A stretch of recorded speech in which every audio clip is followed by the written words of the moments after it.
ECU needs to adjust. And I'll take it home like this and just put some mileage on it and see if it feels better and better and better. As it started warming up, the further I was riding, the better it was feeling.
Same size as what that is, which means that it will slide over the steering column.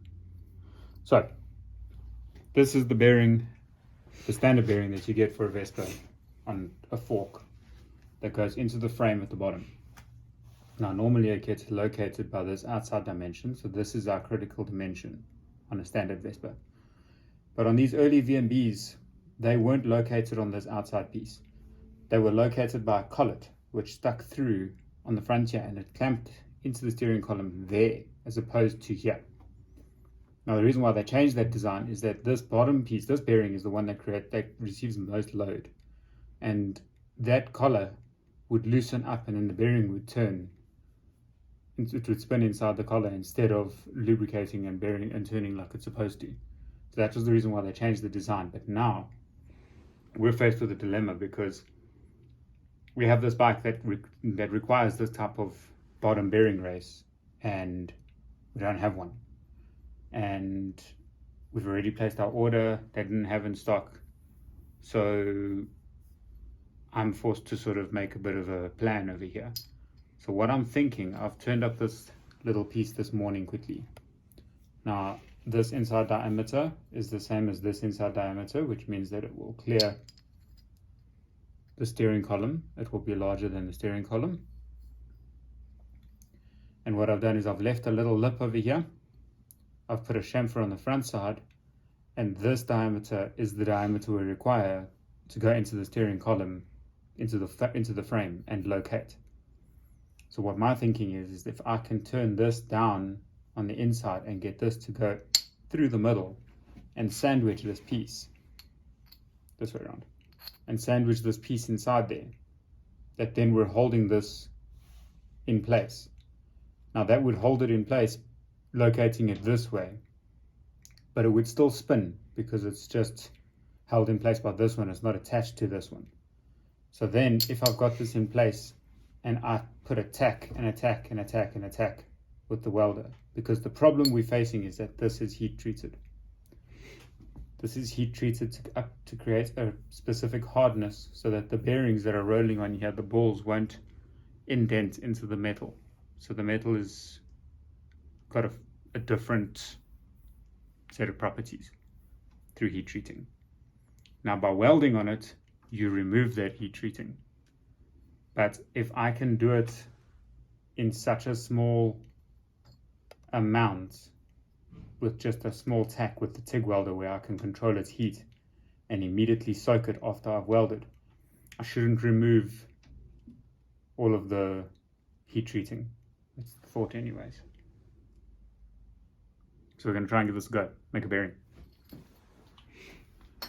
Now the next problem we face is this is heat treated. To cut this is going to be very difficult. I don't have a Rockwell tester here, unfortunately, so we can't test what hardness it is, but bearing races are generally in the region of 58 Rockwell.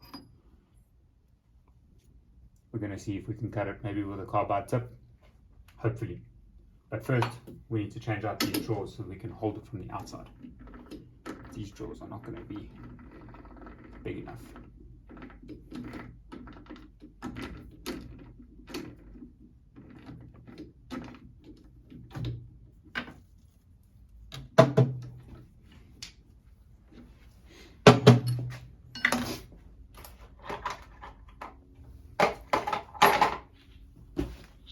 When you're putting in drawers, they generally have numbers. That one's stamped 3, that one's stamped 2, that one's stamped 1. Which means that you put number 1 in first. You spin your tap wrench around until you see the lead part of the lead screw. That piece is what bites into the thread. So you wind it back, push your drawer in until it locates, wind the lead screw in, and now it's holding onto that one. And you go around until you see the lead screw again, and you put in number 2.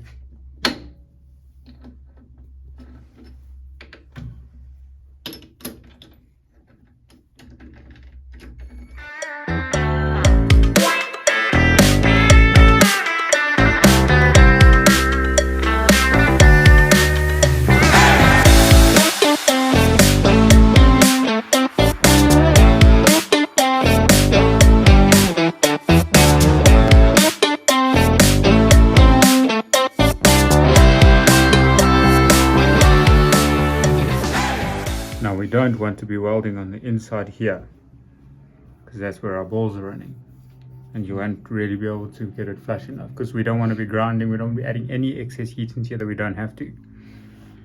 So we're going to weld it on the outside corner here, and then we're going to try and grind that side down. It's high carbon steel. The reason why is you can only heat treat high carbon steel. You can't heat treat.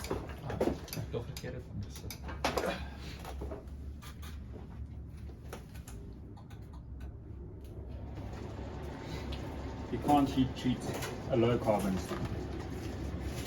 Mild steel would be a low carbon steel.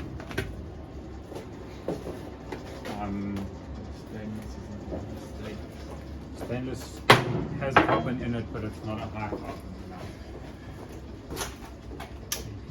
It to a degree. It doesn't really do what you want it to. It doesn't give you the proper heat.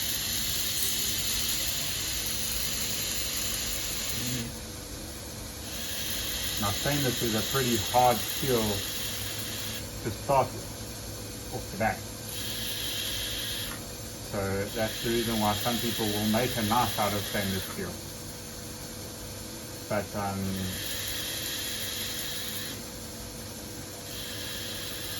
not nearly as hard wearing as a high carbon steel. Things that are high carbon steel that you find in daily life would be drill bits, would be leaf springs from a car, would be any kind of spring really. Spring steel is a high carbon steel. And any kind of tool would be a high carbon steel. Chrome vanadium, which most spanners are made from. Turn on the lights over there, the middle one.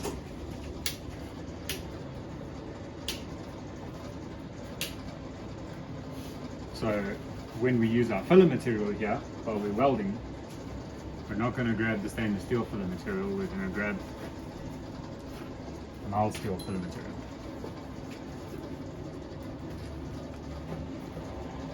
Looks like copper. Are we on the right setting? Turn the gas on.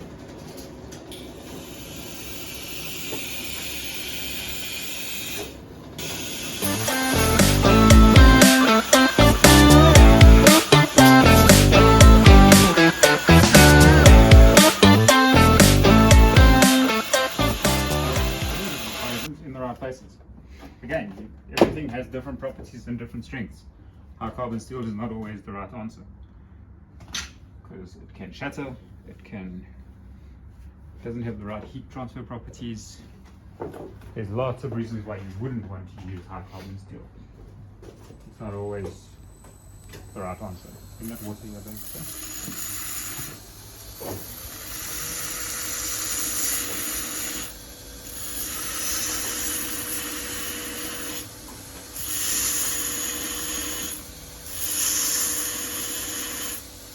But it's used in cars all over the place. Bearings are all made from high carbon steel.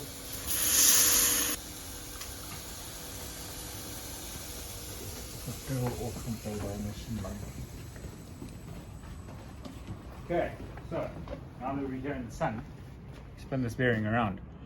You can see what we've done to it with the welding. Now, welding inserts a lot of heat. People don't quite understand how much heat. But you're fusing the metals. You're making it so hot that it's melting in that spot. Melting not a little bit, a lot. So you can see the spots where we welded. Now I don't care what this heat treatment, what happens to this collar that we made. I care what happens to this. So that got really hot. But over here you see it's just on the edges. Now that is not entirely where the ball runs. The ball runs in that entire radius over there. Which means that I think, yes, the bearing will be compromised, but I don't think it will be compromised so much that it's going to reduce its life significantly. I like how At it least looks. it will be fuss, and it will go in, and we can carry on with the build. Stack setup. 13 here.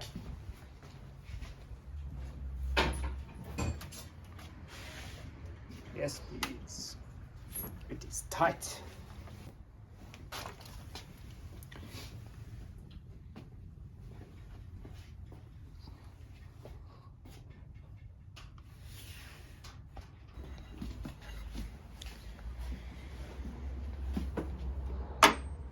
New bearing. Catch our hole in there for us.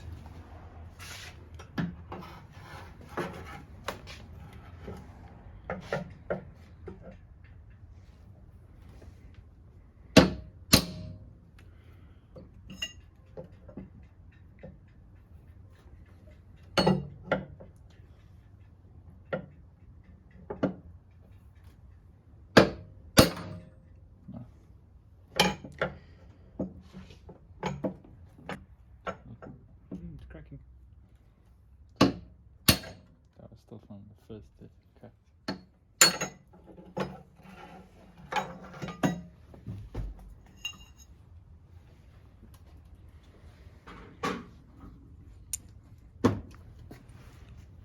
Have a look at it. Different size. Yeah.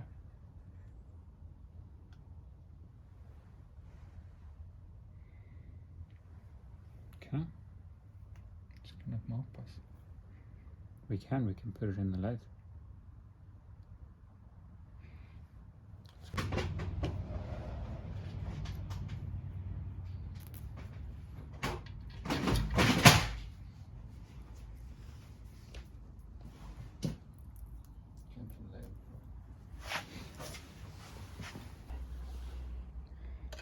And scratching paint.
So these two pieces here are the stops that stop the steering from turning too far. And they push, hold your hand, against this plate inside here. And that side, this plate, is bent away, so you can stop it.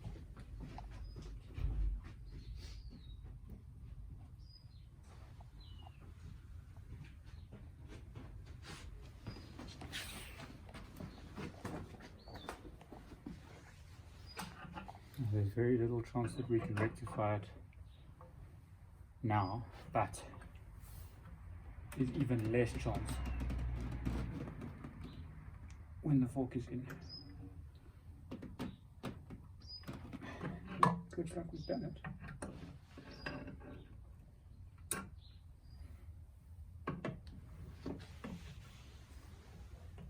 Bend the other one as well, because if that one started bending, this one will as well. Okay, let's try again.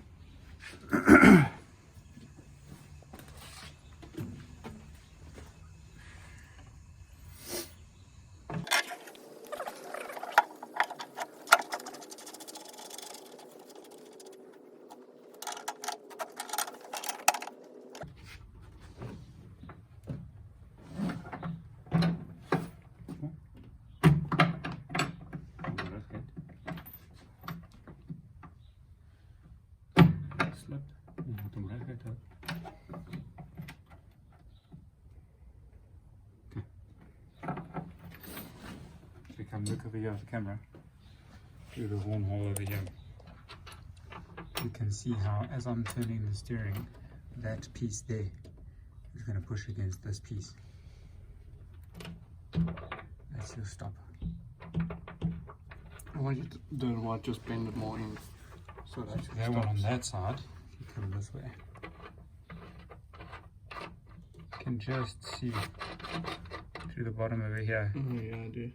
That it's now touching there. This plate was bent that way. So it was missing. Now it stops in both directions.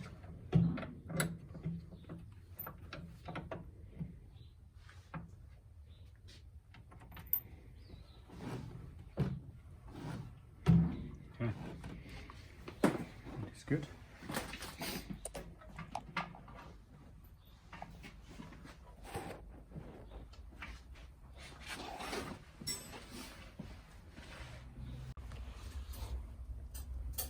Important to get lots of grease on all of these things, because these are the parts that make your controls sticky,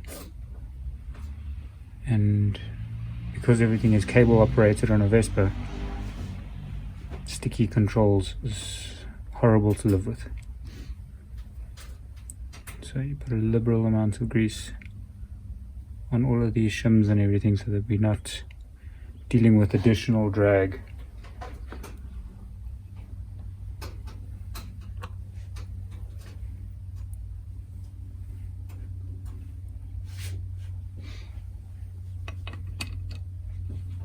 And it can be as smooth as possible.